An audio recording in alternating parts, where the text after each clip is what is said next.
അസ്സലാമു അലൈക്കും വറഹ്മത്തുള്ളാഹി തആല വബറകാതുഹു. നാം വിശ്വസിക്കുന്ന ഈ സാന്ദർഭിക സാഹചര്യം സോഷ്യൽ മീഡിയയുടെ ആധിക്യമാണ്. ഏതൊരു കാര്യം എടുത്തു നോക്കിയാലും ഒരു നല്ല കാര്യത്തിനും ചീത്ത കാര്യത്തിനുമൊക്കെ സോഷ്യൽ മീഡിയയാണ്.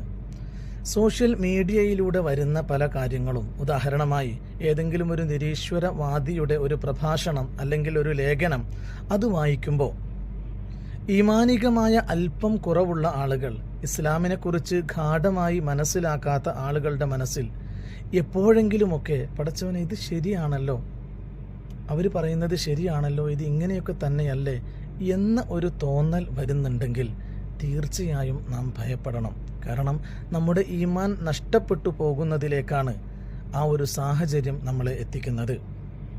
മഹാനായിരിക്കുന്ന അനസ് ബിൻ മാലിക് റളിയല്ലാഹു അൻഹു പറയുകയാണ്, പുണ്യ റസൂൽ സല്ലല്ലാഹു അലൈഹി വസല്ലമ തങ്ങൾ യുക്സിറു അൻ യഖൂല യാ മുഖല്ലിബൽ ഖുലൂബ് സബ്ബിത് ഖൽബി അലാ ദീനിക്. അല്ലാഹുവിൻ്റെ റസൂൽ സല്ലല്ലാഹു അലൈഹി വസല്ലമ തങ്ങൾ, നബി തങ്ങൾ അധികരിപ്പിക്കുമായിരുന്നു ഒരു പ്രാർത്ഥന. എന്താണത്? യാ മുഖല്ലിബൽ ഖുലൂബ് സബ്ബിത് ഖൽബി അലാ ദീനിക്.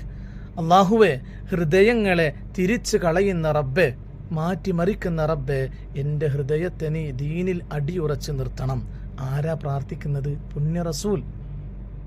സ്വഹാബ കിറാമിനോട് പ്രാർത്ഥിക്കാൻ വേണ്ടി പറയുകയും ചെയ്യുമായിരുന്നു. മഹാനായിരിക്കുന്ന അനസ് റളിയല്ലാഹു അൻഹു പുണ്യ റസൂലിനോട് ചോദിച്ചുവത്രേ, യാ റസൂലല്ലാ ആമന്നാ ബിക വബിമാ ജിഅത ബിഹി. തങ്ങളെ കൊണ്ട് ഞങ്ങൾ വിശ്വസിച്ചു, തങ്ങൾ കൊണ്ടുവന്ന എല്ലാ കാര്യങ്ങളെ കൊണ്ടും ഞങ്ങൾ വിശ്വസിച്ചു. ഫഹൽ തഖാഫു അലൈന, എന്നിട്ടും ഞങ്ങളുടെ ഈമാൻ നഷ്ടപ്പെട്ടു പോകുമെന്ന് നിങ്ങൾ ഭയപ്പെടുന്നുണ്ടോ? ആ സമയത്ത് പുണ്യ റസൂൽ പറഞ്ഞ മറുപടി, ഖാല നഅം, അതെ അനസ്, ഞാൻ ഭയപ്പെടുന്നു. ഇന്നൽ ഖുലൂബ ബൈന ഇസ്ബഅൈന മിൻ അസാബിഇല്ലാഹി യുഖല്ലിബുഹാ കൈഫ ശാഅ. ഹൃദയമെന്ന് പറയുന്നത് അള്ളാഹുവിൻ്റെ രണ്ട് വിരലുകൾക്കിടയിലിരിക്കുന്ന ഒരു വസ്തുവാണ്. അള്ളാഹു ഉദ്ദേശിക്കുന്ന ഭാഗത്തേക്ക് അത് തിരിച്ചു കളയും. അതുകൊണ്ട് തന്നെ ഞാൻ ഭയപ്പെടുന്നു, ഇപ്പോഴുള്ള അവസ്ഥയിൽ നിന്ന് നമ്മുടെ ഹൃദയത്തെ മറ്റൊരു ഭാഗത്തിലേക്ക് പടച്ചറമ്പ് തിരിക്കുമോ? അങ്ങനെ തിരിക്കാതിരിക്കാൻ വേണ്ടിയാണ് ഞാൻ പ്രാർത്ഥിക്കുന്നത്. കാരണം പ്രത്യേകിച്ചും ഇന്നിൻ്റെ സാഹചര്യത്തിൽ നമ്മുടെ വിശ്വാസത്തിൽ വരുന്ന ചെറിയ ചാഞ്ചല്യങ്ങൾ, നമ്മുടെ വാക്കുകളിൽ, പ്രവർത്തനങ്ങളിൽ കടന്നു വരുന്ന പല കാര്യങ്ങളും പലപ്പോഴും നമ്മുടെ വിശ്വാസത്തിൽ നിന്നും പുറത്തു പോകാൻ ഹേതുവാകും.